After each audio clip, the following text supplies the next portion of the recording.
നമസ്കാരം പ്രിയ സുഹൃത്തുക്കളെ, ഞാൻ അഭിലാഷ് ഇടമൺ. നല്ല ഒരു കാഴ്ചയുടെ വിഷ്വലുമായിട്ടാണ് ഞാൻ നിങ്ങളുടെ മുമ്പിലെത്തിയിരിക്കുന്നത്. എന്താണെന്ന് വെച്ചാൽ, നമ്മുടെ കുട്ടികളൊക്കെ വെക്കേഷൻ കാലത്ത് വളരെയധികം മാനസികമായിട്ട് പിരിമുറുകി വീടിനുള്ളിൽ കഴിയുന്ന സാഹചര്യമാണ്. അവർക്ക് ഏക ആശ്രയം എന്ന് വെച്ചാൽ ടി വിയും മൊബൈൽ ഫോണുമാണ്. ഇതിനൊക്കെ അഡിക്റ്റായിട്ട് കുട്ടികളുടെ മാനസിക വികാസങ്ങളൊക്കെ മുരടിച്ചു പോകുന്നൊരു സാഹചര്യമാണ് നിലവിൽ കണ്ടുവരുന്നത്.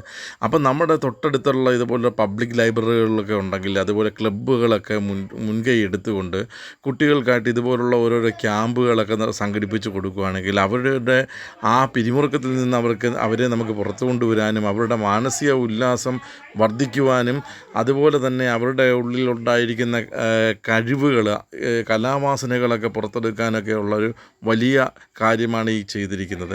ഇതുപോലുള്ള നല്ല പ്രവർത്തികൾ ഇനിയും നമ്മുടെ പരിസരത്തുള്ള ക്ലബ്ബുകളിലും അതുപോലെ ലൈബ്രറികളിലും ഉണ്ടാകണം. ഇന്ന് കുട്ടികൾക്ക് രാവിലെ കാപ്പി, ഉച്ചയ്ക്ക് അവിടെ ഭക്ഷണമൊക്കെ കൊടുത്തു. അതുപോലെ തന്നെ നല്ല കഥകളും പാട്ടും സംഗീതവും നൃത്തവും ഒക്കെ ആയിട്ട് നല്ല അടിപൊളിയായിട്ടുള്ളൊരു ക്യാമ്പായിരുന്നു. ഞാനും എൻ്റെ മക്കളെ രണ്ടുപേരും അവിടെ വിട്ടിരുന്നു. അത് ഒരുപാട് കുട്ടികൾ വന്ന് പങ്കെടുക്കുകയുണ്ടായി. ഇതുപോലുള്ള നല്ല പ്രവൃത്തികൾ ഇനിയും ഈ ലൈബ്രറിയുടെ ഭാഗത്തു നിന്നുണ്ടാകണമെന്ന് അറിയിക്കുന്നു. ഇതിന് സംഘാടക സമിതിക്കെല്ലാം നന്ദി അറിയിക്കുന്നു. Thank you.